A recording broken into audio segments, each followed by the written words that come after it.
stopping by Sheila's Audiobooks, and I am Sheila. This recording is coming from South Texas.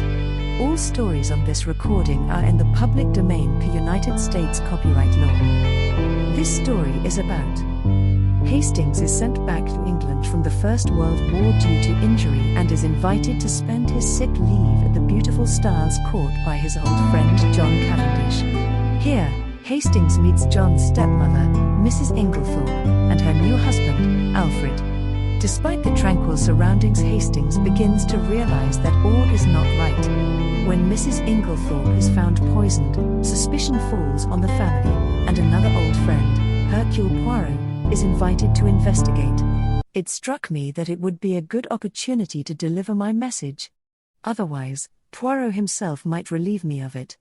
It was true that I did not quite gather its purport, but I flattered myself that by Lawrence's reply, and perhaps a little skillful cross-examination on my part, I should soon perceive its significance. Accordingly, I accosted him. "I've been looking for you," I remarked untruthfully. "Have you?" "Yes. The truth is, I've got a message for you from Poirot." "Yes?" "He told me to wait until I was alone with you," I said, dropping my voice significantly, and watching him intently out of the corner of my eye. I have always been rather good at what is called, I believe, creating an atmosphere. Well. There was no change of expression in the dark melancholic face. Had he any idea of what I was about to say? "This is the message." I dropped my voice still lower. "Find the extra coffee cup, and you can rest in peace." What on earth does he mean? Lawrence stared at me in quite unaffected astonishment. "Don't you know?" "Not in the least. Do you?" I was compelled to shake my head. "What extra coffee cup?" "I don't know." "He'd better ask Dorcas, or one of the maids, if he wants to know about coffee cups. It's their business, not mine. I don't know anything about the coffee cups, except that we've got some that are never used, which are a perfect dream. Old Worcester. You're not a connoisseur, are you, Hastings?" I shook my head. "You miss a lot. A really perfect bit of old china, it's pure delight to handle it, or even to look at it." "Well, what am I to tell Poirot?" "Tell him I don't know what he's talking about. It's double Dutch to me." "All right." I was moving off towards the house again when he suddenly called me back. "I say, what was the end of that message? Say it over again, will you?" "Find the extra coffee cup, and you can rest in peace." "Are you sure you don't know what it means?" I asked him earnestly. He shook his head. "No," he said musingly, "I don't." I wish I did." The boom of the gong sounded from the house, and we went in together. Poirot had been asked by John to remain to lunch, and was already seated at the table. By tacit consent, all mention of the tragedy was barred. We conversed on the war, and other outside topics. But after the cheese and biscuits had been handed round, and Dorcas had left the room, Poirot suddenly leant forward to Mrs. Cavendish. "Pardon me, madam, for recalling unpleasant memories, but I have a little idea Poirot's little ideas were becoming a perfect byword and would like to ask one or two questions." "Of me?" "Certainly, you are too amiable, madam. What I want to ask is this: the door leading into Mrs. Inglethorpe's room from that of Mademoiselle Cynthia, it was bolted, you say?" "Certainly it was bolted," replied Mary Cavendish, rather surprised. "I said so at the inquest." "Bolted?" "Yes." She looked perplexed. "I mean," explained Poirot, "you're sure it was bolted, and not merely locked?" "Oh, I see what you mean. No, I don't know. I said bolted, meaning that it was fastened, and I could not open it, but I believe all the doors were found bolted on the inside. Still, as far as you are concerned, the door might equally well have been locked." "Oh, yes. You yourself did not happen to notice, madam, when you entered Mrs. Inglethorpe's room, whether that door was bolted or not?" I believe it was." "But you did not see it?" "No. I never looked." "But I did," interrupted Lawrence suddenly. "I happened to notice that it was bolted." "Ah, that settles it. and Poirot looked crestfallen. I could not help rejoicing that, for once, one of his little ideas had come to naught. After lunch Poirot begged me to accompany him home. I consented rather stiffly. "You are annoyed, is it not so?" he asked anxiously, as we walked through the park. "Not at all," I said coldly. "That is well. That lifts a great load from my mind." This was not quite what I had intended. I had hoped that he would have observed the stiffness of my manner.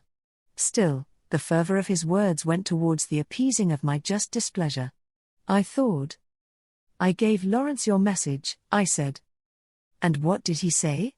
He was entirely puzzled. "Yes. I am quite sure he had no idea of what you meant." I had expected Poirot to be disappointed, but, to my surprise, he replied that that was as he had thought, and that he was very glad. My pride forbade me to ask any questions. Poirot switched off on another tack. "Mademoiselle Cynthia was not at lunch today. How was that?" "She is at the hospital again. She resumed work today." "Ah, she is an industrious little demoiselle. And pretty too. She is like pictures I have seen in Italy. I would rather like to see that dispensary of hers. Do you think she would show it to me?" "I am sure she would be delighted. It's an interesting little place." "Does she go there every day?" "She has all Wednesdays off, and comes back to lunch on Saturdays. Those are her only times off." "I will remember. Women are doing great work nowadays, and Mademoiselle Cynthia is clever. Oh, yes, she has brains, that little one." "Yes. I believe she has passed quite a stiff exam." "Without doubt, after all, it is very responsible work.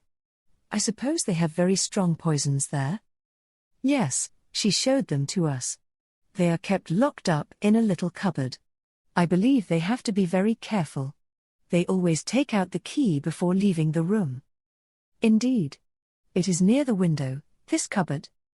"No, right the other side of the room." "Why?" Poirot shrugged his shoulders. I wondered. "That is all. Will you come in?" We had reached the cottage. "No. I think I'll be getting back. I shall go round the long way through the woods." The woods round Styles were very beautiful. After the walk across the open park, it was pleasant to saunter lazily through the cool glades. There was hardly a breath of wind, the very chirp of the birds was faint and subdued. I strolled on a little way, and finally flung myself down at the foot of a grand old beech tree. My thoughts of mankind were kindly and charitable.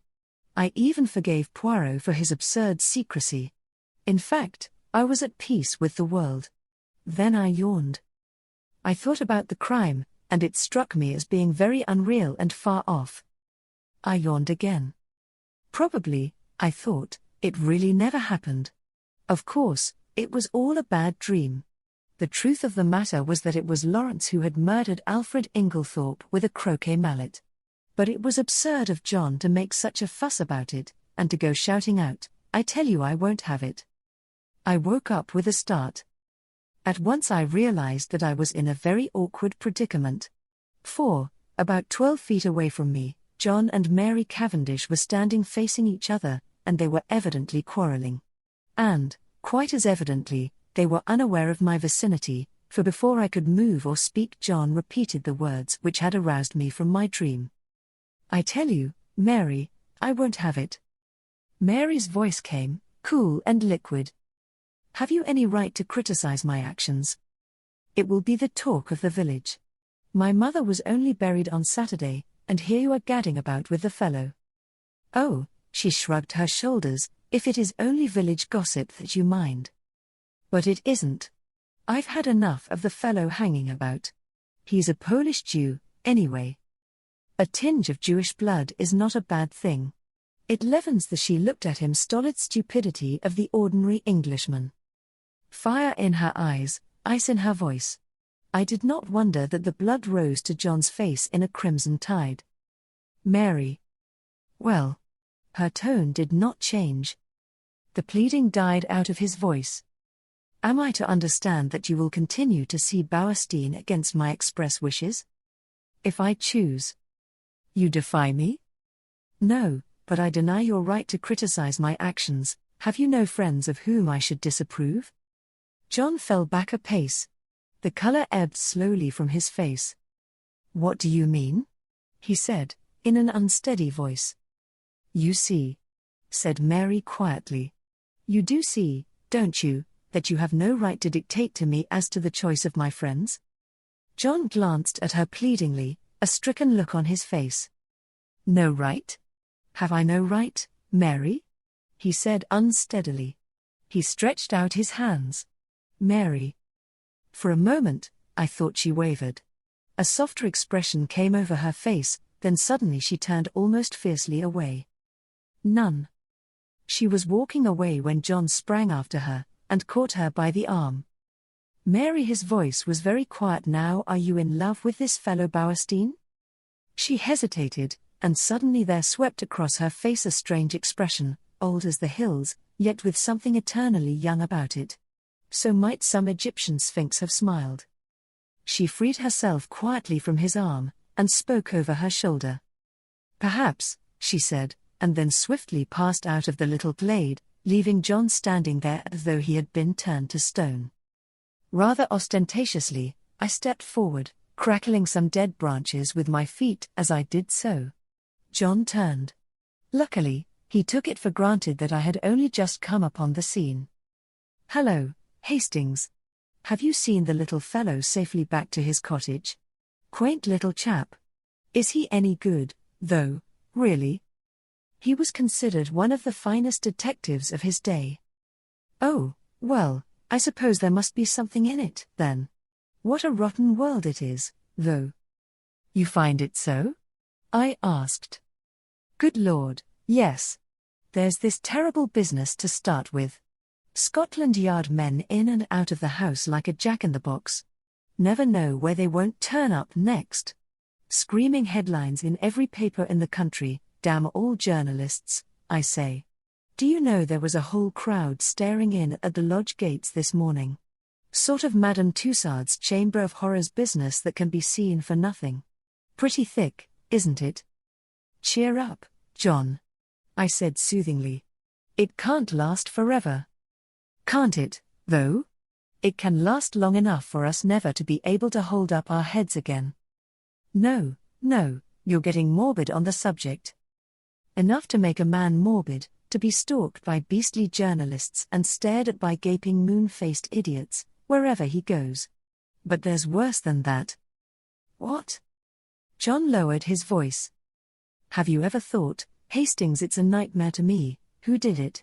I can't help feeling sometimes it must have been an accident. Because who could have done it? Now Inglethorp's out of the way, there's no one else, no one, I mean, except one of us. Yes, indeed, that was nightmare enough for any man. One of us? Yes, surely it must be so, unless. A new idea suggested itself to my mind. Rapidly, I considered it. The light increased. Poirot's mysterious doings, his hints, they all fitted in. Fool that I was not to have thought of this possibility before, and what a relief for us all. No, John, I said, it isn't one of us. How could it be? I know, but, still, who else is there? Can't you guess? No.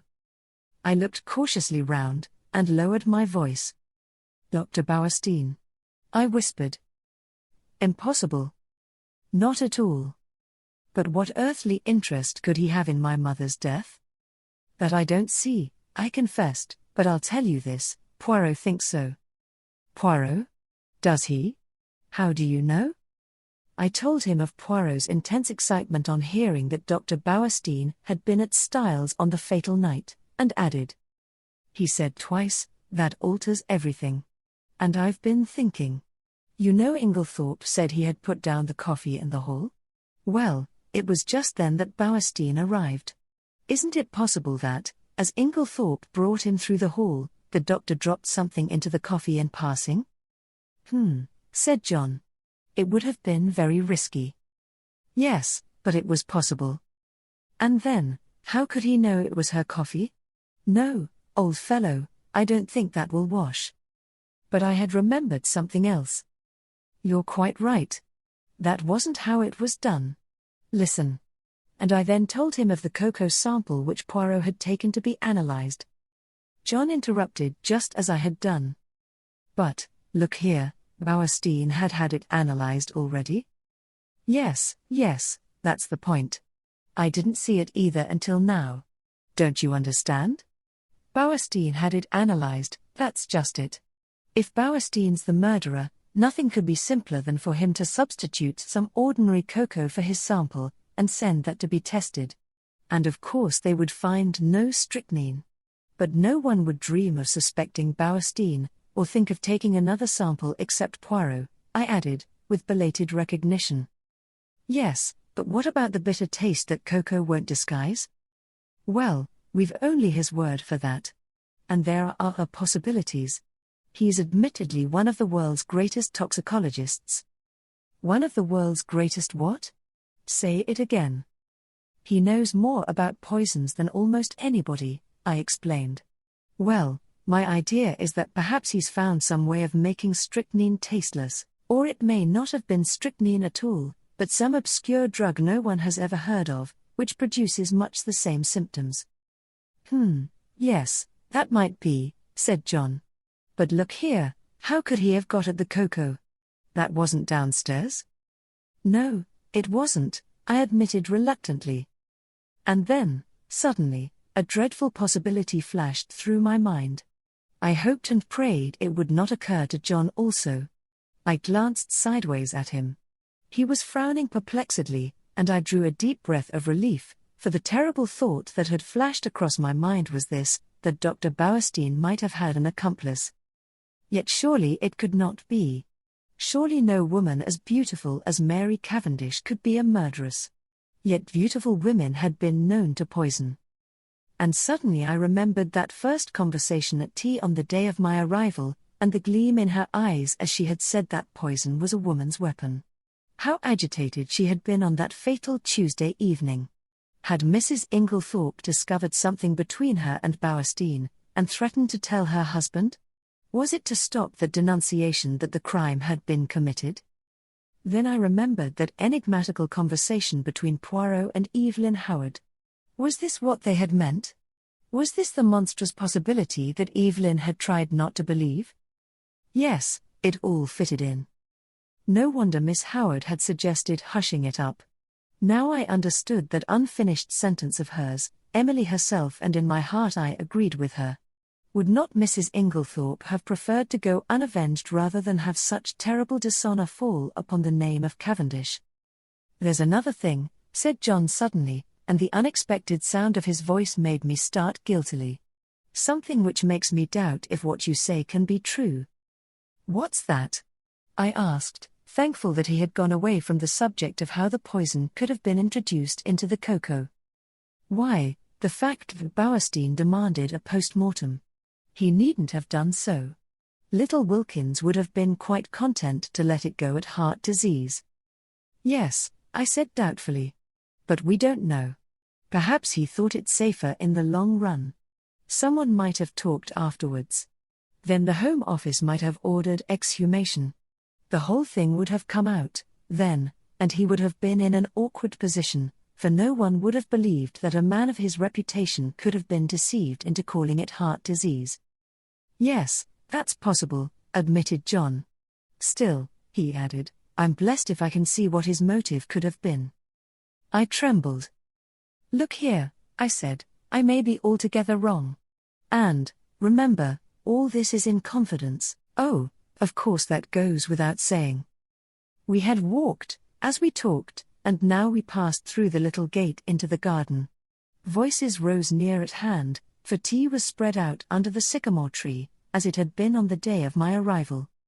Cynthia was back from the hospital, and I placed my chair beside her, and told her of Poirot's wish to visit the dispensary. Of course. I'd love him to see it. He'd better come to tea there one day. I must fix it up with him. He's such a dear little man. But he is funny. He made me take the brooch out of my tie the other day, and put it in again, because he said it wasn't straight. I laughed.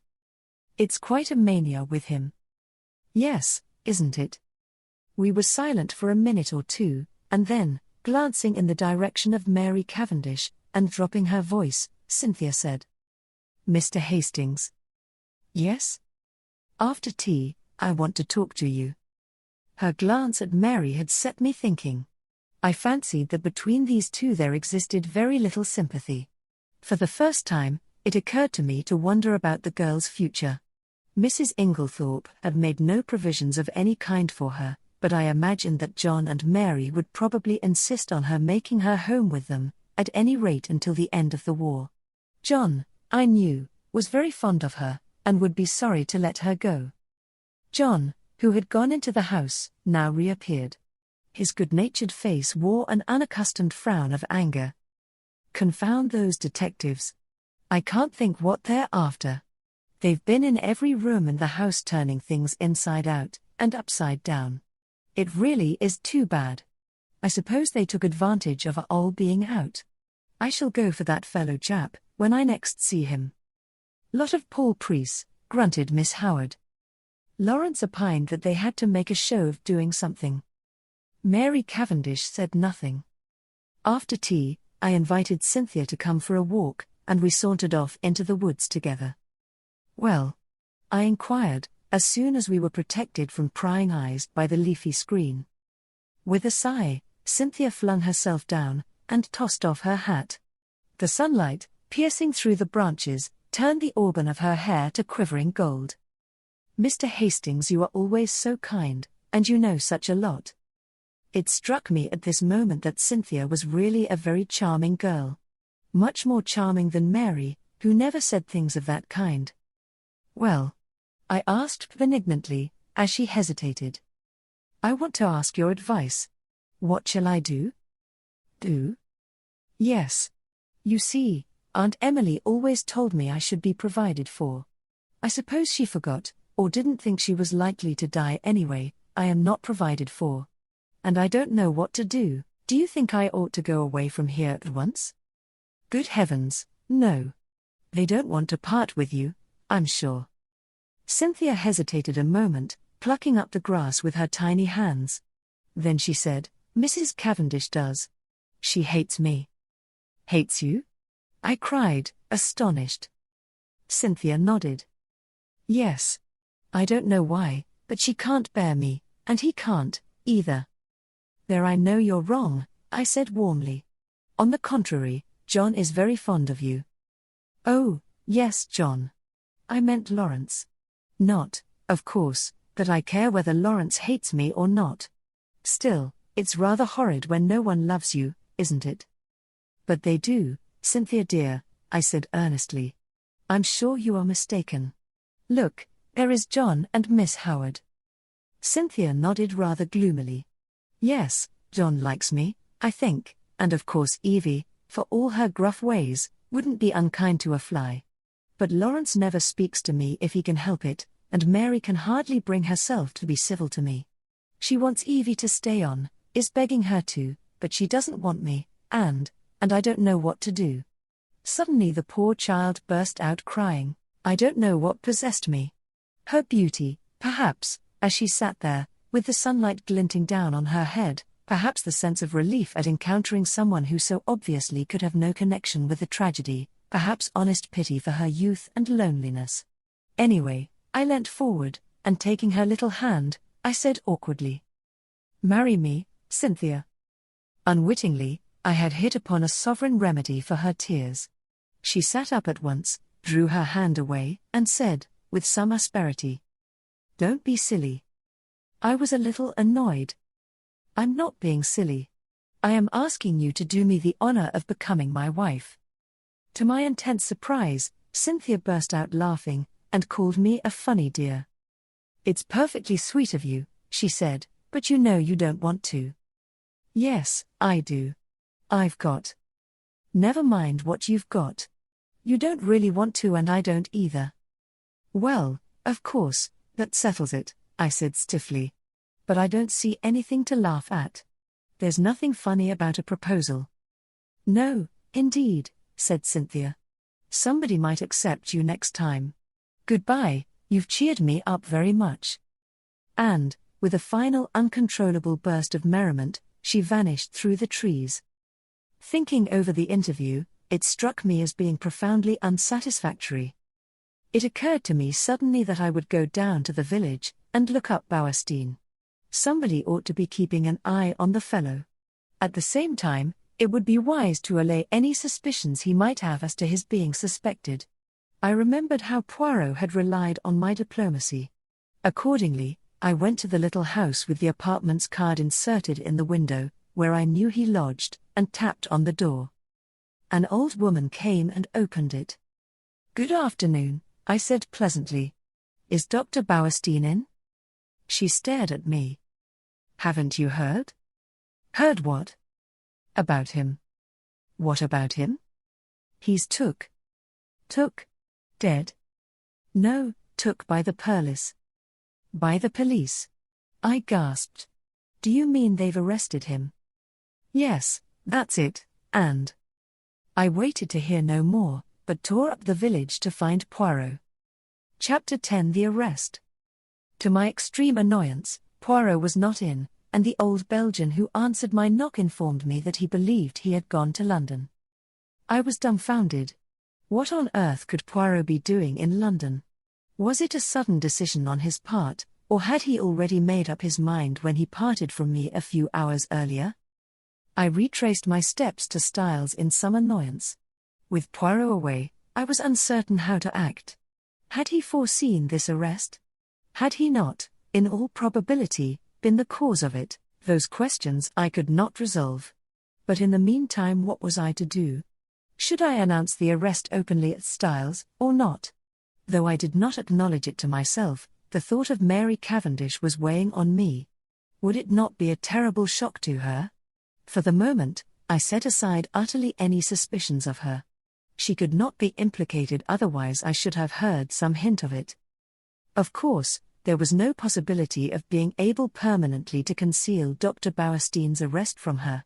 It would be announced in every newspaper on the morrow. Still, I shrank from blurting it out.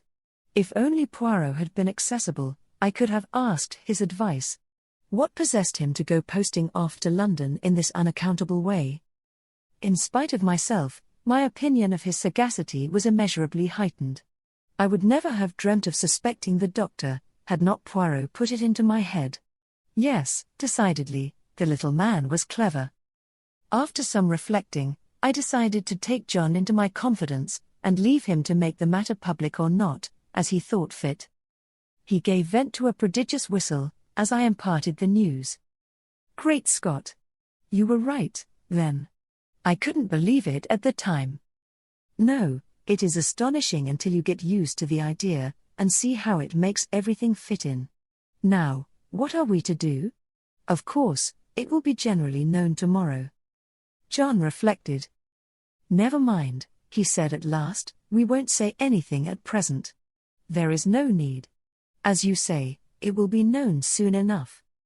But to my intense surprise, on getting down early the next morning, and eagerly opening the newspapers, there was not a word about the arrest. There was a column of mere padding about the Styles poisoning case, but nothing further. It was rather inexplicable, but I supposed that, for some reason or other, Japp wished to keep it out of the papers. It worried me just a little, for it suggested the possibility that there might be further arrests to come. After breakfast, I decided to go down to the village, and see if Poirot had returned yet, but, before I could start, a well-known face blocked one of the windows, and the well-known voice said, "Bonjour, mon ami." "Poirot," I exclaimed, with relief, and seizing him by both hands, I dragged him into the room. I was never so glad to see anyone. "Listen, I have said nothing to anybody but John. Is that right?" "My friend," replied Poirot, "I do not know what you are talking about." "Dr. Bowerstein's arrest, of course," I answered impatiently. "Is Bowerstein arrested, then? Did you not know it?" "Not the least in the world. But," pausing a moment, he added, "still, it does not surprise me. After all, we are only 4 miles from the coast." "The coast?" I asked, puzzled. "What has that got to do with it?" Poirot shrugged his shoulders. Surely, it is obvious. Not to me. No doubt I am very dense, but I cannot see what the proximity of the coast has got to do with the murder of Mrs. Inglethorp. Nothing at all, of course, replied Poirot, smiling. But we were speaking of the arrest of Dr. Bauerstein. Well, he is arrested for the murder of Mrs. Inglethorp. What? Cried Poirot, in apparently lively astonishment. Dr. Bauerstein arrested for the murder of Mrs. Inglethorp? Yes. Impossible. That would be too good a farce. Who told you that, my friend? Well, no one exactly told me, I confessed. But he is arrested. Oh, yes, very likely. But for espionage, mon ami. Espionage? I gasped. Precisely. Not for poisoning Mrs. Inglethorp? Not unless our friend Japp has taken leave of his senses, replied Poirot placidly. But I thought you thought so too? Poirot gave me one look, which conveyed a wondering pity, and his full sense of the utter absurdity of such an idea. Do you mean to say, I asked, slowly adapting myself to the new idea, that Dr. Bauerstein is a spy? Poirot nodded. Have you never suspected it? It never entered my head. It did not strike you as peculiar that a famous London doctor should bury himself in a little village like this, and should be in the habit of walking about at all hours of the night, fully dressed? No, I confessed, I never thought of such a thing. He is, of course, a German by birth, said Poirot thoughtfully, though he has practiced so long in this country that nobody thinks of him as anything but an Englishman. He was naturalized about 15 years ago.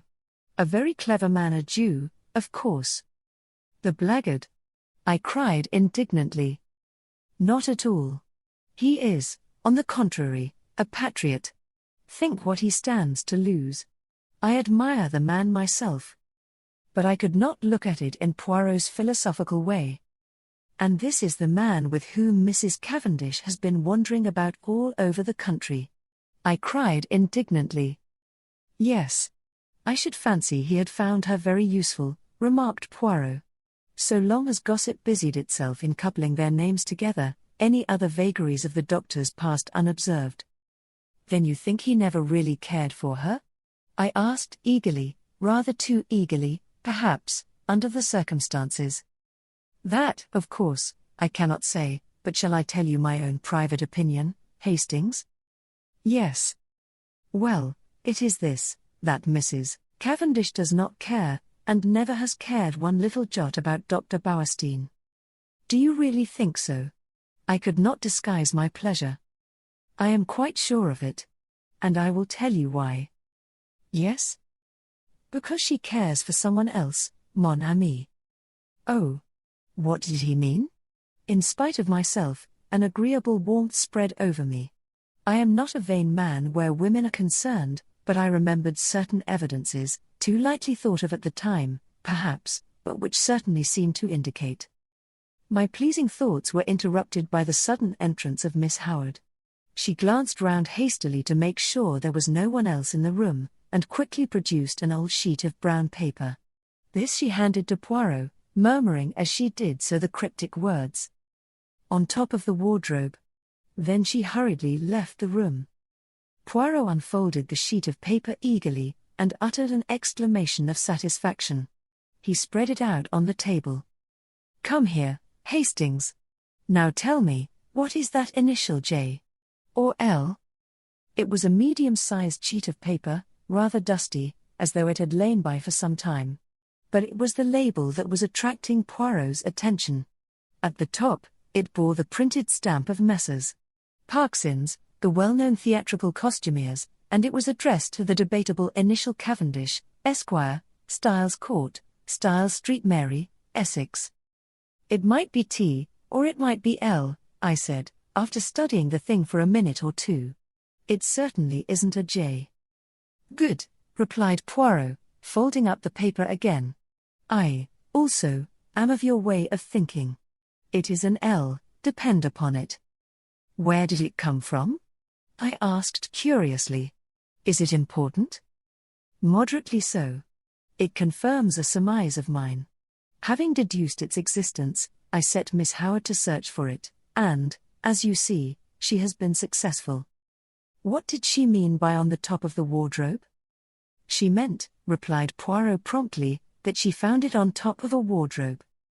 A funny place for a piece of brown paper, I mused. Not at all. The top of a wardrobe is an excellent place for brown paper and cardboard boxes. I have kept them there myself. Neatly arranged, there is nothing to offend the eye. Poirot, I asked earnestly, have you made up your mind about this crime? Yes, that is to say, I believe I know how it was committed. Ah. Unfortunately, I have no proof beyond my surmise, unless with sudden energy, he caught me by the arm, and whirled me down the hall, calling out in French in his excitement, Mademoiselle Dorcas, un moment, s'il vous plaît. Dorcas, quite flurried by the noise, came hurrying out of the pantry. My good Dorcas, I have an idea, a little idea, if it should prove justified, what magnificent chance. Tell me, on Monday, not Tuesday, Dorcas, but Monday, the day before the tragedy, did anything go wrong with Mrs. Inglethorpe's bell? Dorcas looked very surprised. Yes, sir, now you mention it, it did, though I don't know how you came to hear of it. A mouse, or some such, must have nibbled the wire through. The man came and put it right on Tuesday morning. With a long-drawn exclamation of ecstasy, Poirot led the way back to the morning room. See you, one should not ask for outside proof, no, reason should be enough. But the flesh is weak, it is consolation to find that one is on the right track. Ah, my friend, I am like a giant refreshed. I run. I leap. And, in very truth, run and leap he did, gambling wildly down the stretch of lawn outside the long window. What is your remarkable little friend doing? Asked a voice behind me, and I turned to find Mary Cavendish at my elbow. She smiled, and so did I. What is it all about? Really, I can't tell you. He asked Dorcas some question about a bell, and appeared so delighted with her answer that he is capering about as you see. Mary laughed. How ridiculous. He's going out of the gate. Isn't he coming back today? I don't know. I've given up trying to guess what he'll do next. Is he quite mad, Mr. Hastings? I honestly don't know. Sometimes, I feel sure he is as mad as a hatter, and then, just as he is at his maddest, I find there is method in his madness. I see. In spite of her laugh, Mary was looking thoughtful this morning. She seemed grave, almost sad. It occurred to me that it would be a good opportunity to tackle her on the subject of Cynthia. I began rather tactfully, I thought, but I had not gone far before she stopped me authoritatively. You are an excellent advocate, I have no doubt, Mr. Hastings, but in this case your talents are quite thrown away. Cynthia will run no risk of encountering any unkindness from me. I began to stammer feebly that I hoped she hadn't thought, but again she stopped me, and her words were so unexpected that they quite drove Cynthia, and her troubles, out of my mind. Mr. Hastings, she said, do you think I and my husband are happy together? I was considerably taken aback, and murmured something about its not being my business to think anything of the sort. Well, she said quietly, whether it is your business or not, I will tell you that we are not happy. I said nothing, for I saw that she had not finished. She began slowly, walking up and down the room, her head a little bent, and that slim, supple figure of hers swaying gently as she walked. She stopped suddenly, and looked up at me. You don't know anything about me, do you? She asked. Where I come from, who I was before I married John, anything, in fact. Well, I will tell you. I will make a father confessor of you. You are kind, I think. Yes, I am sure you are kind. Somehow, I was not quite as elated as I might have been. I remembered that Cynthia had begun her confidences in much the same way. Besides, a father confessor should be elderly, it is not at all the role for a young man. My father was English, said Mrs. Cavendish, but my mother was a Russian. Ah, I said, now I understand. Understand what? A hint of something foreign, different that there has always been about you. My mother was very beautiful, I believe. I don't know, because I never saw her. She died when I was quite a little child. I believe there was some tragedy connected with her death. She took an overdose of some sleeping draught by mistake. However that may be, my father was broken-hearted.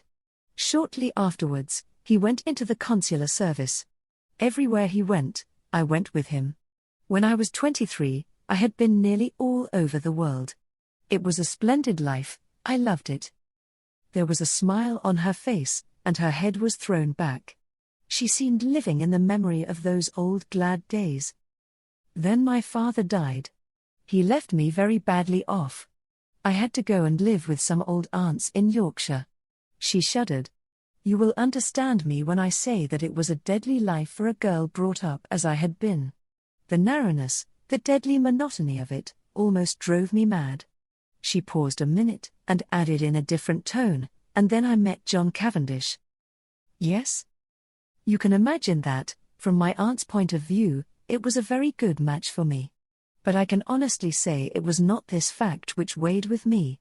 No, he was simply a way of escape from the insufferable monotony of my life. I said nothing, and after a moment, she went on. Don't misunderstand me. I was quite honest with him. I told him, what was true, that I liked him very much, that I hoped to come to like him more, but that I was not in any way what the world calls in love with him. He declared that that satisfied him, and so we were married. She waited a long time, a little frown had gathered on her forehead. She seemed to be looking back earnestly into those past days. I am sure, he cared for me at first. But I suppose we were not well matched. Almost at once, we drifted apart. It is not a pleasing thing for my pride, but it is the truth, tired of me very soon. I must have made some murmur of dissent, for she went on quickly, oh, yes, he did. Not that it matters now that we've come to the parting of the ways. What do you mean? She answered quietly.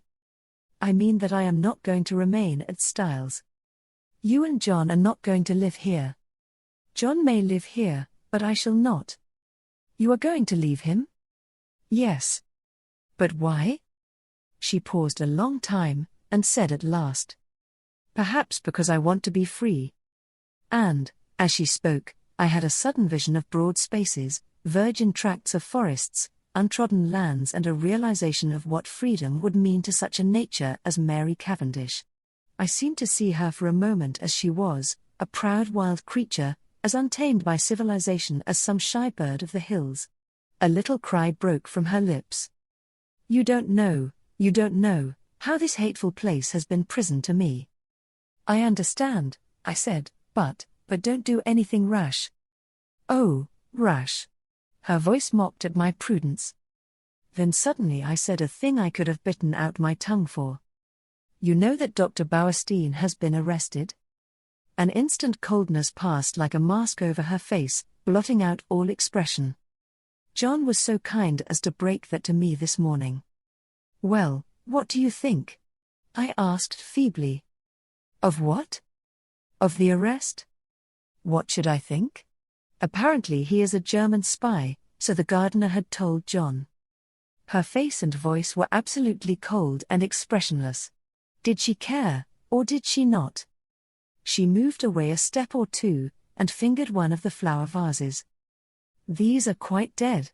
I must do them again. Would you mind moving? Thank you, Mr. Hastings. And she walked quietly past me out of the window, with a cool little nod of dismissal. No, surely she could not care for Bauerstein. No woman could act her part with that icy unconcern. Poirot did not make his appearance the following morning, and there was no sign of the Scotland Yard men. But, at lunchtime, there arrived a new piece of evidence, or rather lack of evidence. We had vainly tried to trace the fourth letter, which Mrs. Inglethorp had written on the evening preceding her death. Our efforts having been in vain, we had abandoned the matter, hoping that it might turn up of itself one day. And this is just what did happen, in the shape of a communication, which arrived by the second post from a firm of French music publishers, acknowledging Mrs. Inglethorpe's cheque, and regretting they had been unable to trace a certain series of Russian folk songs. So the last hope of solving the mystery, by means of Mrs. Inglethorp's correspondence on the fatal evening, had to be abandoned. Just before tea, I strolled down to tell Poirot of the new disappointment, but found, to my annoyance, that he was once more out. Gone to London again. Oh, no, monsieur, he has but taken the train to Tadminster. To see a young ladies' dispensary, he said. Silly ass! I ejaculated. I told him Wednesday was the one day she wasn't there. Well, tell him to look us up tomorrow morning, will you? Certainly, monsieur. But, on the following day, no sign of Poirot. I was getting angry. He was really treating us in the most cavalier fashion. After lunch, Lawrence drew me aside, and asked if I was going down to see him. No, I don't think I shall. He can come up here if he wants to see us. Oh. Lawrence looked indeterminate. Something unusually nervous and excited in his manner roused my curiosity. What is it? I asked. I could go if there's anything special. It's nothing much, but well, if you are going, will you tell him? He dropped his voice to a whisper. I think I've found the extra coffee cup. I had almost forgotten that enigmatical message of Poirot's, but now my curiosity was aroused afresh. Lawrence would say no more, so I decided that I would descend from my high horse, and once more seek out Poirot at Leastways Cottage. This time I was received with a smile. Monsieur Poirot was within. Would I mount? I mounted accordingly. Poirot was sitting by the table, his head buried in his hands. He sprang up at my entrance. What is it? I asked solicitously. You are not ill, I trust? No, not ill. But I decide an affair of great moment. Whether to catch the criminal or not? I asked facetiously. But, to my great surprise, Poirot nodded gravely. To speak or not to speak, as your so great Shakespeare says, that is the question. I did not trouble to correct the quotation. You are not serious, Poirot? I am of the most serious. For the most serious of all things hangs in the balance. And that is? A woman's happiness, mon ami, he said gravely. I did not quite know what to say. The moment has come, said Poirot thoughtfully, and I do not know what to do.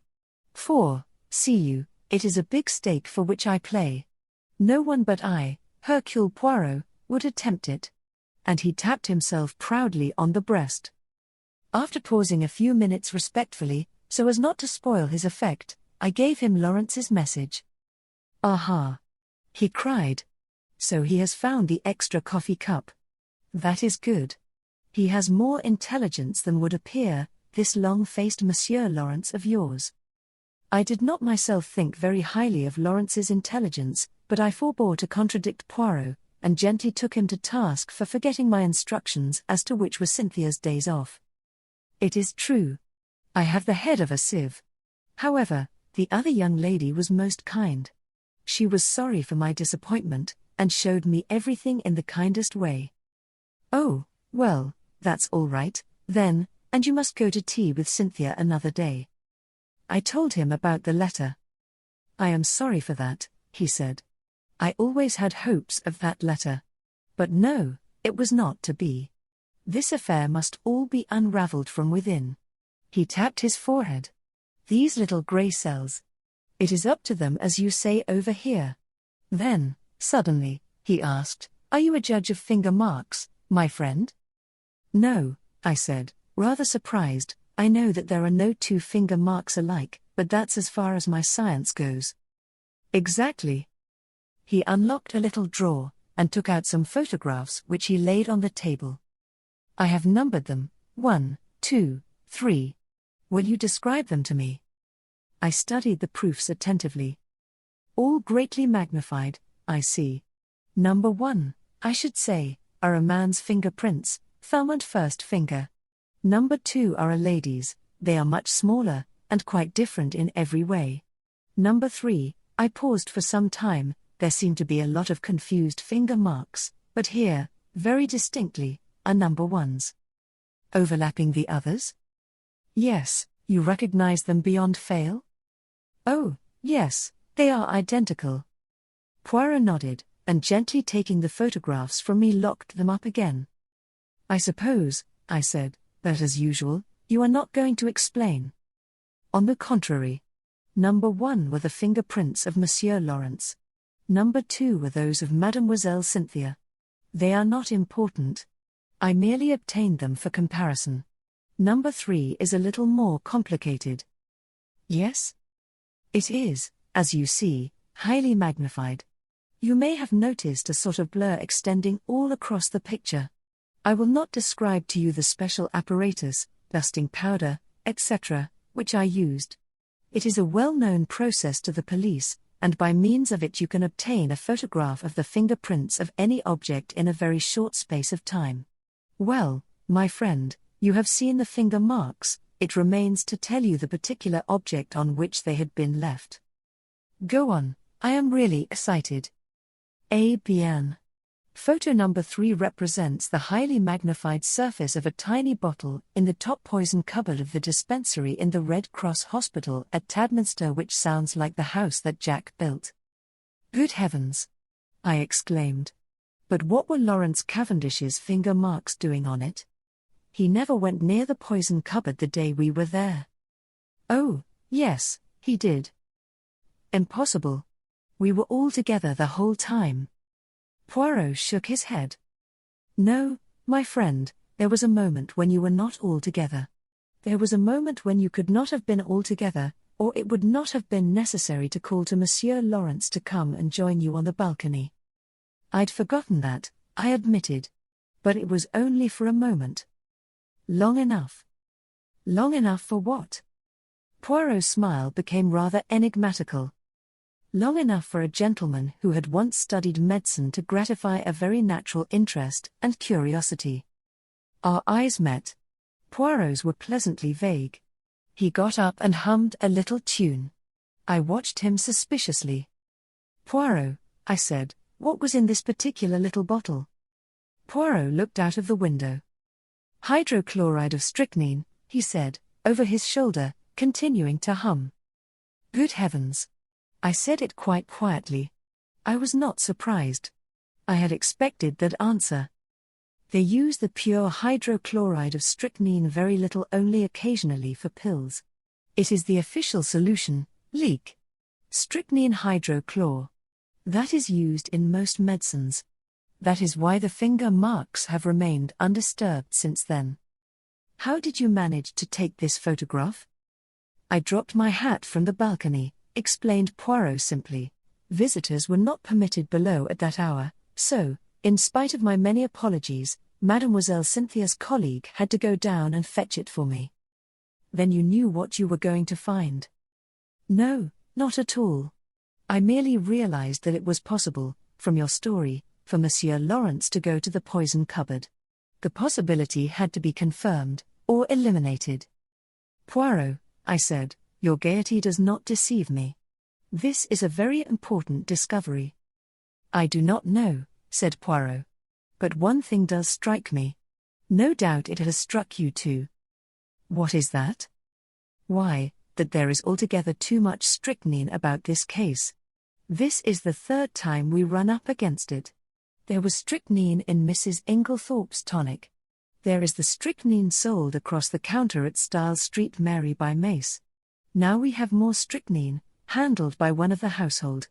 It is confusing, and, as you know, I do not like confusion. Before I could reply, one of the other Belgians opened the door and stuck his head in. There is a lady below, asking for Mr. Hastings. A lady? I jumped up. Poirot followed me down the narrow stairs.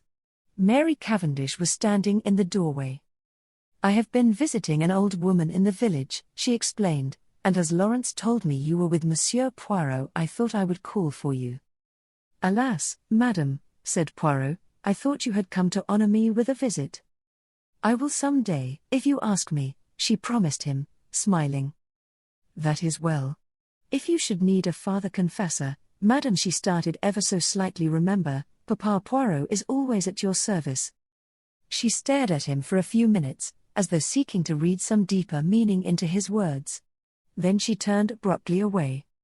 "Come, will you not walk back with us too, Monsieur Poirot?" "Enchanted, madam." All the way to Styles, Mary talked fast and feverishly. It struck me that in some way she was nervous of Poirot's eyes. The weather had broken, and the sharp wind was almost autumnal in its shrewishness. Mary shivered a little, and buttoned her black sports coat closer. The wind through the trees made a mournful noise, like some great giant sighing. We walked up to the great door of Styles, and at once the knowledge came to us that something was wrong. Dorcas came running out to meet us. She was crying and wringing her hands. I was aware of other servants huddled together in the background, all eyes and ears. "Oh, ma'am. Oh, ma'am. I don't know how to tell you." "What is it, Dorcas?" I asked impatiently. "Tell us at once." "It's those wicked detectives. They've arrested him, they've arrested Mr. Cavendish." "Arrested Lawrence?" I gasped. I saw a strange look come into Dorcas's eyes. "No, sir. Not Mr. Lawrence, Mr. John." Behind me, with a wild cry, Mary Cavendish fell heavily against me, and as I turned to catch her I met the quiet triumph in Poirot's eyes. Chapter 11: The Case for the Prosecution.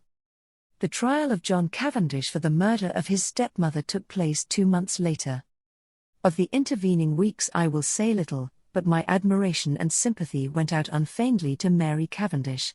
She ranged herself passionately on her husband's side, scorning the mere idea of his guilt, and fought for him tooth and nail. I expressed my admiration to Poirot, and he nodded thoughtfully. "Yes, she is of those women who show at their best in adversity. It brings out all that is sweetest and truest in them. Her pride and her jealousy have." "Jealousy?" I queried. "Yes. Have you not realized that she is an unusually jealous woman? As I was saying, her pride and jealousy have been laid aside. She thinks of nothing but her husband, and the terrible fate that is hanging over him." He spoke very feelingly, and I looked at him earnestly, remembering that last afternoon, when he had been deliberating whether or not to speak. With his tenderness for a woman's happiness, I felt glad that the decision had been taken out of his hands. "Even now," I said, "I can hardly believe it. You see, up to the very last minute, I thought it was Lawrence." Poirot grinned. "I know you did. But John. My old friend John." "Every murderer is probably somebody's old friend," observed Poirot philosophically. "You cannot mix up sentiment and reason. I must say I think you might have given me a hint." "Perhaps, mon ami, I did not do so, just because he was your old friend." I was rather disconcerted by this, remembering how I had busily passed on to John what I believed to be Poirot's views concerning Bauerstein. He, by the way, had been acquitted of the charge brought against him. Nevertheless, although he had been too clever for them this time, and the charge of espionage could not be brought home to him, his wings were pretty well clipped for the future. I asked Poirot whether he thought John would be condemned. To my intense surprise, he replied that, on the contrary, he was extremely likely to be acquitted. "But, Poirot," I protested. "Oh, my friend, have I not said to you all along that I have no proofs? It is one thing to know that a man is guilty, it is quite another matter to prove him so. And, in this case, there is terribly little evidence. That is the whole trouble. Hercule Poirot, no, but I lack the last link in my chain, and unless I can find that missing link." He shook his head gravely. "When did you first suspect John Cavendish?" I asked, after a minute or two. "Did you not suspect him at all?" "No, indeed. Not after that fragment of conversation you overheard between Mrs. Cavendish and her mother-in-law, and her subsequent lack of frankness at the inquest?" "No." "Did you not put 2 and 2 together, and reflect that if it was not Alfred Inglethorp who was quarrelling with his wife, and you remember, he strenuously denied it at the inquest, it must be either Lawrence or John? Now, if it was Lawrence, Mary Cavendish's conduct was just as inexplicable. But if, on the other hand, it was John, The whole thing was explained quite naturally. "So," I cried, a light breaking in upon me, "it was John who quarrelled with his mother that afternoon?" "Exactly." "And you have known this all along?" "Certainly. Mrs. Cavendish's behaviour could only be explained that way." "And yet you say he may be acquitted?" Poirot shrugged his shoulders. "Certainly I do. At the police court proceedings, we shall hear the case for the prosecution, but in all probability his solicitors will advise him to reserve his defence. That will be sprung upon us at the trial. And by the way, I have a word of caution to give you, my friend. I must not appear in the case." "What?" "No. Officially, I have nothing to do with it. Until I have found that last link in my chain, I must remain behind the scenes. Mrs. Cavendish must think I am working for her husband, not against him." "I say, that's playing it a bit low down," I protested. "Not at all. We have to deal with a most clever and unscrupulous man, and we must use any means in our power, otherwise he will slip through our fingers. That is why I have been careful to remain in the background. All the discoveries have been made by Jap, and Jap will take all the credit. If I am called upon to give evidence at all," he smiled broadly, "it will probably be as a witness for the defense." I could hardly believe my ears. "It is quite en règle," continued Poirot. "Strangely enough, I can give evidence that will demolish one contention of the prosecution." "Which one?" "The one that relates to the destruction of the will. John Cavendish did not destroy that will. Poirot was a true prophet. I will not go into the details of the police court proceedings, as it involves many tiresome repetitions. I will merely state baldly that John Cavendish reserved his defence, and was duly committed for trial. September found us all in London. Mary took a house in Kensington, Poirot being included in the family party. I myself had been given a job at the War Office, so was able to see them continually. As the weeks went by, the state of Poirot's nerves grew worse and worse. That last link he talked about was still lacking. Privately, I hoped it might remain so, for what happiness could there be for Mary, if John were not acquitted? On September 15 John Cavendish appeared in the dock at the Old Bailey, charged with the wilful murder of Emily Agnes Inglethorp, and pleaded not guilty. Sir Ernest Heavyweather, the famous K.C., had been engaged to defend him. Mr. Phillips, K.C., opened the case for the Crown. The murder, he said, was a most premeditated and cold-blooded one. It was neither more nor less than the deliberate poisoning of a fond and trusting woman by the stepson to whom she had been more than a mother. Ever since his boyhood, she had supported him. He and his wife had lived at Styles Court in every luxury, surrounded by her care and attention. She had been their kind and generous benefactress. He proposed to call witnesses to show how the prisoner, a profligate and spendthrift, had been at the end of his financial tether, and had also been carrying on an intrigue with a certain Mrs. Rikes, a neighbouring farmer's wife. This having come to his stepmother's ears, she taxed him with it on the afternoon before her death, and a quarrel ensued, part of which was overheard. On the previous day, the prisoner had purchased strychnine at the village chemist's shop, wearing a disguise by means of which he hoped to throw the onus of the crime upon another man, to wit, Mrs. Inglethorpe's husband, of whom he had been bitterly jealous. Luckily for Mr. Inglethorpe, he had been able to produce an unimpeachable alibi. On the afternoon of July 17, continued counsel, immediately after the quarrel with her son, Mrs. Inglethorpe made a new will. This will was found destroyed in the grate of her bedroom the following morning, but evidence had come to light which showed that it had been drawn up in favour of her husband. Deceased had already made a will in his favour before her marriage, but and Mr. Phillips wagged an expressive forefinger, the prisoner was not aware of that. What had induced the deceased to make a fresh will, with the old one still extant, he could not say. She was an old lady, and might possibly have forgotten the former one, or this seemed to him more likely, she may have had an idea that it was revoked by her marriage, as there had been some conversation on the subject. Ladies were not always very well versed in legal knowledge. She had, about a year before, executed a will in favour of the prisoner. He would call evidence to show that it was the prisoner who ultimately handed his stepmother her coffee on the fatal night. Later in the evening, he had sought admission to her room, on which occasion, no doubt, he found an opportunity of destroying the will which, as far as he knew, would render the one in his favor valid.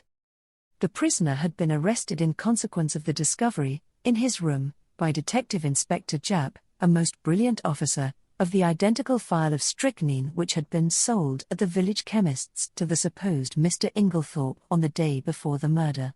It would be for the jury to decide whether or not these damning facts constituted an overwhelming proof of the prisoner's guilt. And, subtly implying that a jury which did not so decide, was quite unthinkable, Mr. Phillips sat down and wiped his forehead. The first witnesses for the prosecution were mostly those who had been called at the inquest, the medical evidence being again taken first. Sir Ernest Heavyweather, who was famous all over England for the unscrupulous manner in which he bullied witnesses, only asked 2 questions. "I take it, Dr. Bauerstein, that strychnine, as a drug, acts quickly?" "Yes." "And that you are unable to account for the delay in this case?" "Yes." "Thank you." Mr. Mace identified the phial handed him by counsel as that sold by him to Mr. Inglethorp. Pressed, he admitted that he only knew Mr. Inglethorp by sight. He had never spoken to him. The witness was not cross-examined. Alfred Inglethorp was called, and denied having purchased the poison. He also denied having quarreled with his wife. Various witnesses testified to the accuracy of these statements. The gardener's evidence, as to the witnessing of the will was taken, and then Dorcas was called. Dorcas, faithful to her young gentleman, denied strenuously that it could have been John's voice she heard, and resolutely declared, in the teeth of everything, that it was Mr. Inglethorp who had been in the boudoir with her mistress. A rather wistful smile passed across the face of the prisoner in the dock. He knew only too well how useless her gallant defiance was, since it was not the object of the defense to deny this point. Mrs. Cavendish, of course, could not be called upon to give evidence against her husband. After various questions on other matters, Mr. Phillips asked, "In the month of June last, do you remember a parcel arriving for Mr. Lawrence Cavendish from Parkson's?" Dorcas shook her head. "I don't remember, sir. It may have done, but Mr. Lawrence was away from home part of June. In the event of a parcel arriving for him whilst he was away, what would be done with it?" "It would either be put in his room or sent on after him." "By you?" "No, sir, I should leave it on the hall table. It would be Miss Howard who would attend to anything like that." Evelyn Howard was called and, after being examined on other points, was questioned as to the parcel. "Don't remember. Lots of parcels come. Can't remember one special one." "You do not know if it was sent after Mr. Lawrence Cavendish to Wales, or whether it was put in his room?" "Don't think it was sent after him. Should have remembered it if it was." "Supposing a parcel arrived addressed to Mr. Lawrence Cavendish, and afterwards it disappeared, should you remark its absence?" "No, don't think so. I should think someone had taken charge of it." "I believe, Miss Howard, that it was you who found this sheet of brown paper?" He held up the same dusty piece which Poirot and I had examined in the morning room at Styles. "Yes, I did." "How did you come to look for it?" "The Belgian detective who was employed on the case asked me to search for it." "Where did you eventually discover it?" "On the top of a wardrobe." "On top of the prisoner's wardrobe?" I believe so." "Did you not find it yourself?" "Yes." "Then you must know where you found it." "Yes, it was on the prisoner's wardrobe." "That is better." An assistant from Parkson's, theatrical costumiers, testified that on June 29, they had supplied a black beard to Mr. L. Cavendish, as requested. It was ordered by letter, and a postal order was enclosed. No, they had not kept the letter. All transactions were entered in their books. They had sent the beard, as directed, to L. Cavendish, Esquire, Styles Court. Sir Ernest Heavyweather rose ponderously. "Where was the letter written from?" "From Styles Court." the same address to which you sent the parcel? Yes. And the letter came from there? Yes. Like a beast of prey, heavy weather fell upon him. How do you know? I don't understand. How do you know that letter came from Styles? Did you notice the postmark? No, but. Ah, you did not notice the postmark. And yet you affirm so confidently that it came from Styles. It might, in fact, have been any postmark. Yes. In fact, the letter, though written on stamped notepaper, might have been posted from anywhere? From Wales, for instance. The witness admitted that such might be the case, and Sir Ernest signified that he was satisfied. Elizabeth Wells, second housemaid at Styles, stated that after she had gone to bed she remembered that she had bolted the front door, instead of leaving it on the latch as Mr. Inglethorp had requested. She had accordingly gone downstairs again to rectify her error. Hearing a slight noise in the west wing, she had peeped along the passage, and had seen Mr. John Cavendish knocking at Mrs. Inglethorpe's door. Sir Ernest Heavyweather made short work of her, and under his unmerciful bullying she contradicted herself hopelessly, and Sir Ernest sat down again with a satisfied smile on his face. With the evidence of Annie, as to the candle grease on the floor, and as to seeing the prisoner take the coffee into the boudoir, the proceedings were adjourned until the following day. As we went home, Mary Cavendish spoke bitterly against the prosecuting counsel. That hateful man! What a net he has drawn around my poor John! How he twisted every little fact until he made it seem what it wasn't. Well, I said consolingly, it will be the other way about tomorrow.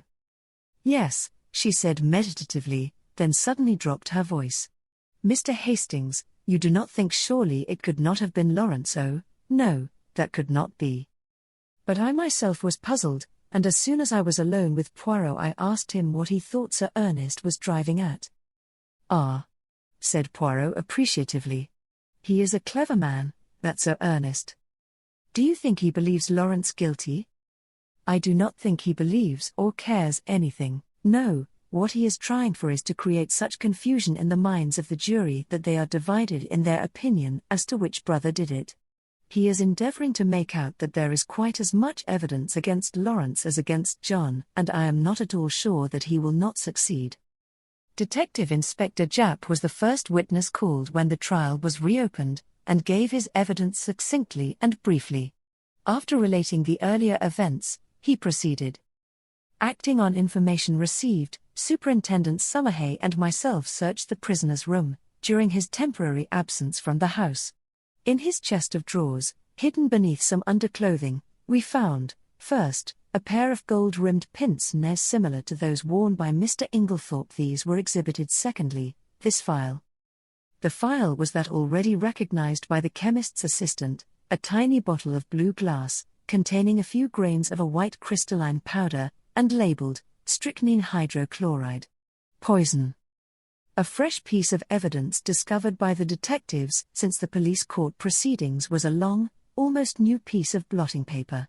It had been found in Mrs. Inglethorpe's cheque-book, and on being reversed at a mirror, showed clearly the words, "Everything of which I die possessed I leave to my beloved husband Alfred." In this placed beyond question the fact that the destroyed will had been in favour of the deceased lady's husband.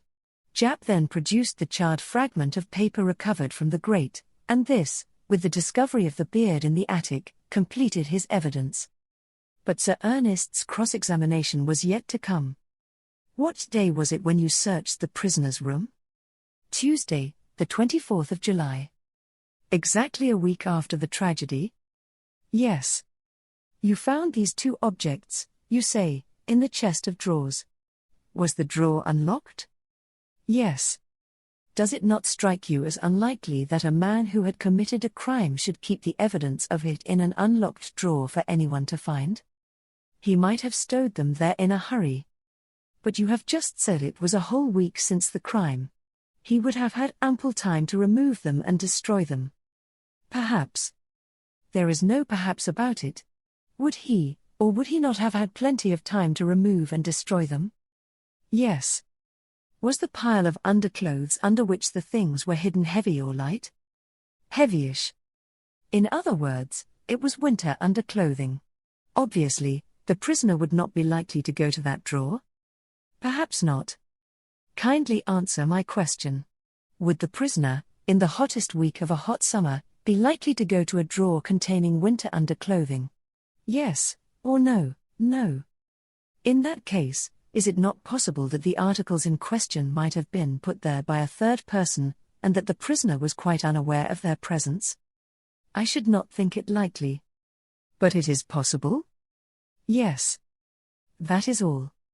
More evidence followed. Evidence as to the financial difficulties in which the prisoner had found himself at the end of July. Evidence as to his intrigue with Mrs. Rikes, poor Mary, that must have been bitter hearing for a woman of her pride. Evelyn Howard had been right in her facts, though her animosity against Alfred Inglethorp had caused her to jump to the conclusion that he was the person concerned. Lawrence Cavendish was then put into the box. In a low voice, in answer to Mr. Phillips' questions, he denied having ordered anything from Parkinson's in June. In fact, on June 29, he had been staying away, in Wales. Instantly, Sir Ernest's chin was shooting pugnaciously forward. You deny having ordered a black beard from Parkinson's on June 29? I do. Ah.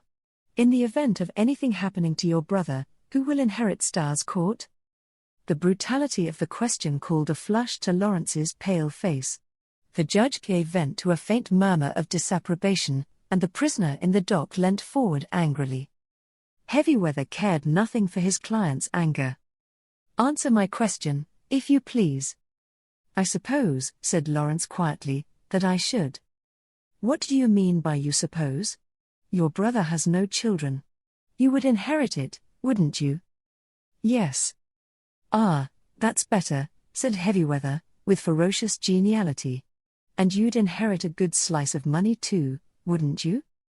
Really, Sir Ernest, protested the judge, these questions are not relevant. Sir Ernest bowed, and having shot his arrow proceeded. On Tuesday, the 17th July, you went, I believe, with another guest, to visit the dispensary at the Red Cross Hospital in Tadminster? Yes. Did you, while you happened to be alone for a few seconds, unlock the poison cupboard, and examine some of the bottles? I may have done so. I put it to you that you did do so? Yes. Sir Ernest fairly shot the next question at him. Did you examine one bottle in particular? No, I do not think so. Be careful, Mr. Cavendish.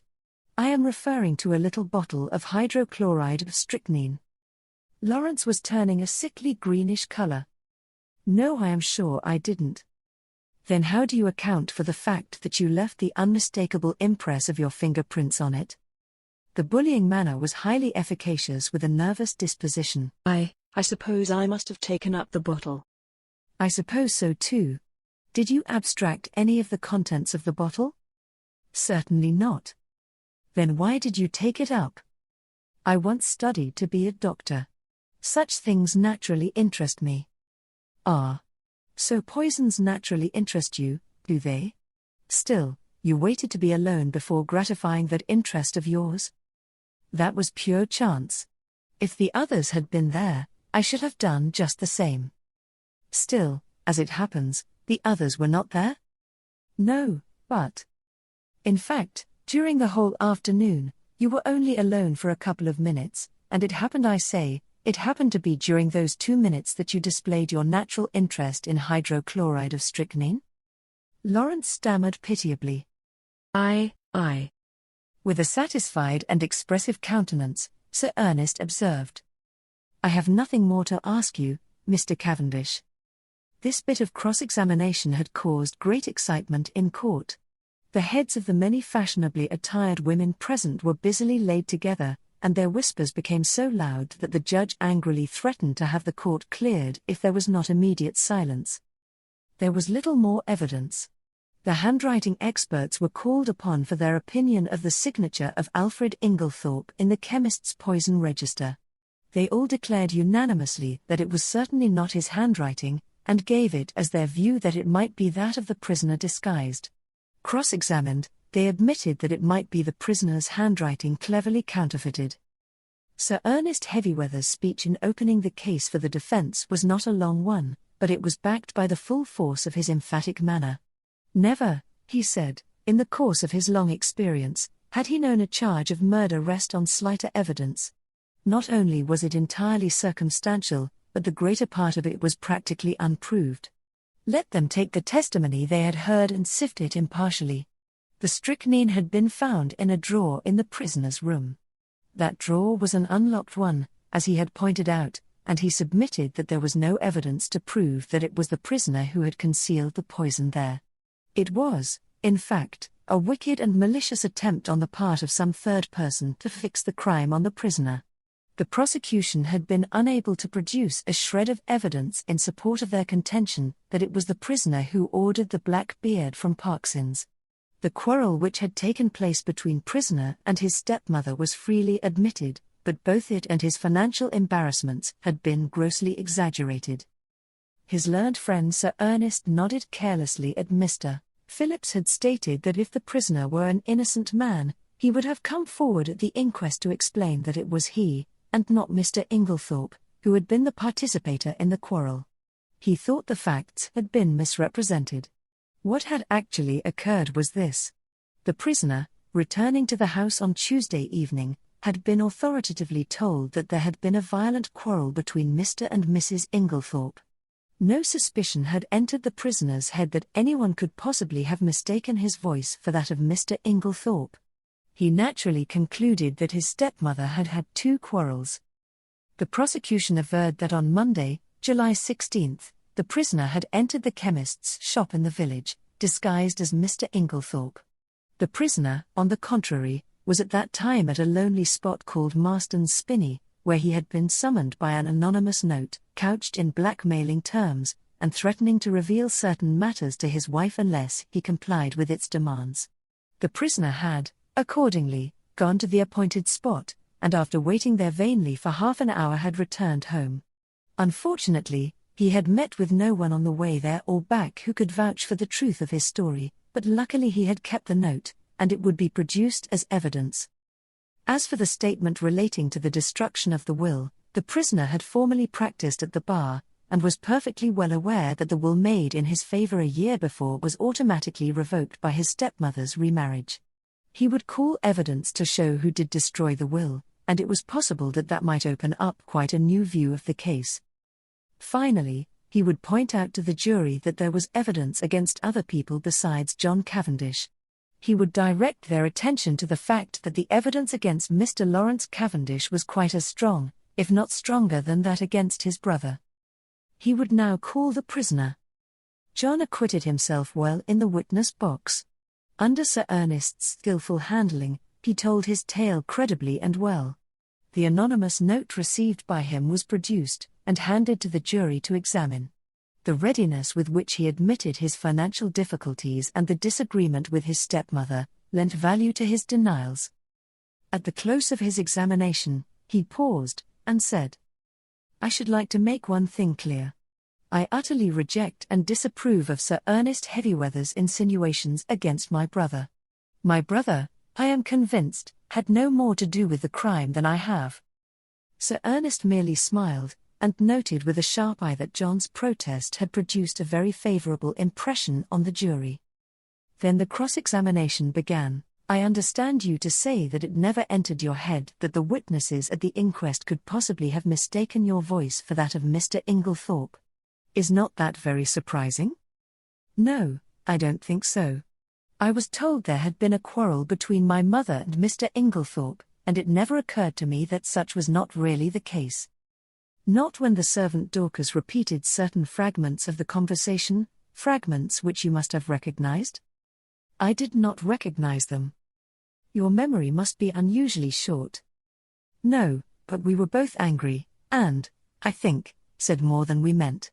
I paid very little attention to my mother's actual words." Mr. Phillips' incredulous sniff was a triumph of forensic skill. He passed on to the subject of the note. "You have produced this note very opportunely. Tell me, is there nothing familiar about the handwriting of it?" "Not that I know of." "Do you not think that it bears a marked resemblance to your own handwriting, carelessly disguised? No, I do not think so. I put it to you that it is your own handwriting. No. I put it to you that, anxious to prove an alibi, you conceived the idea of a fictitious and rather incredible appointment, and wrote this note yourself in order to bear out your statement. No. Is it not a fact that, at the time you claim to have been waiting about at a solitary and unfrequented spot, you were really in the chemist's shop in Style Street, Mary, where you purchased strychnine in the name of Alfred Inglethorp? No, that is a lie. I put it to you that, wearing a suit of Mr. Inglethorpe's clothes, with a black beard trimmed to resemble his, you were there and signed the register in his name. That is absolutely untrue. Then I will leave the remarkable similarity of handwriting between the note, the register, and your own, to the consideration of the jury, said Mr. Phillips, and sat down with the air of a man who has done his duty, but who was nevertheless horrified by such deliberate perjury. After this, as it was growing late, the case was adjourned till Monday. Poirot, I noticed, was looking profoundly discouraged. He had that little frown between the eyes that I knew so well. "What is it, Poirot?" I inquired. "Ah, mon ami, things are going badly, badly." In spite of myself, my heart gave a leap of relief. Evidently there was a likelihood of John Cavendish being acquitted. When we reached the house, my little friend waved aside Mary's offer of tea. "No, I thank you, madam. I will mount to my room." I followed him. Still frowning, he went across to the desk and took out a small pack of patience cards, then he drew up a chair to the table, and, to my utter amazement, began solemnly to build card houses. My jaw dropped involuntarily, and he said at once, "No, mon ami, I am not in my second childhood. I steady my nerves, that is all. This employment requires precision of the fingers. With precision of the fingers goes precision of the brain. And never have I needed that more than now." "What is the trouble?" I asked. With a great thump on the table, Poirot demolished his carefully built-up edifice. "It is this, mon ami. That I can build card houses 7 stories high, but I cannot, find, that last link of which I spoke to you." I could not quite tell what to say, so I held my peace, and he began slowly building up the cards again, speaking in jerks as he did so. "It is done so. By placing one card on another, with mathematical precision." I watched the card house rising under his hands, story by story. He never hesitated or faltered. It was really almost like a conjuring trick.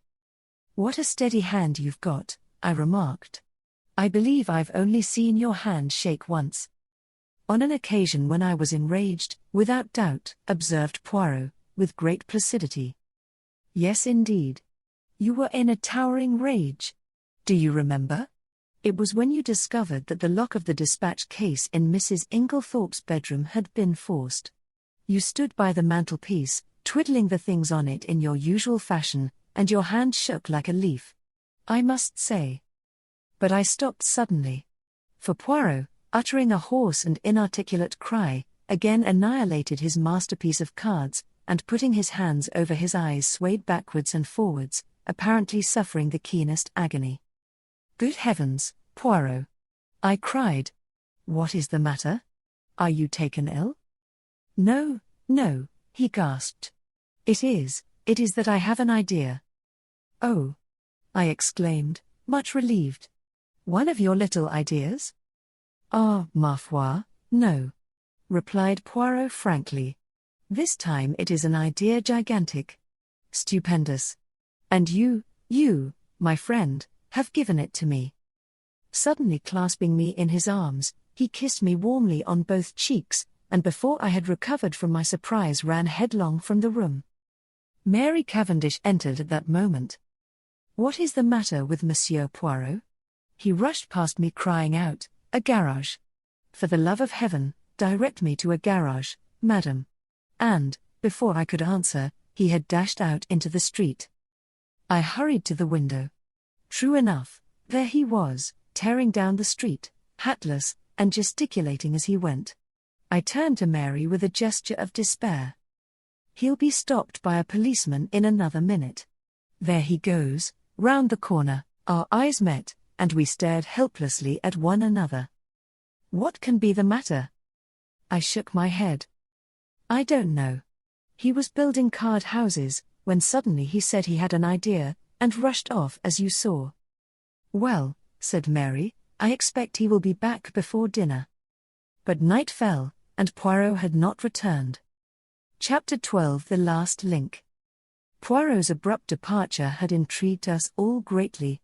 Sunday morning wore away, and still he did not reappear.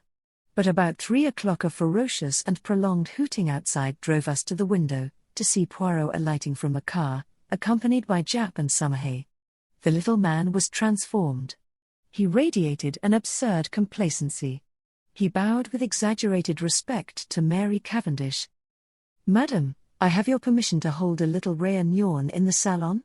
It is necessary for everyone to attend. Mary smiled sadly. You know, Monsieur Poirot, that you have carte blanche in every way. You are too amiable, madam.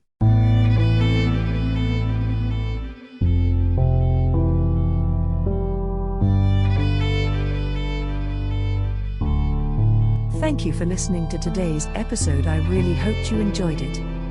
There will be more to come. Please subscribe not to miss out on what is next.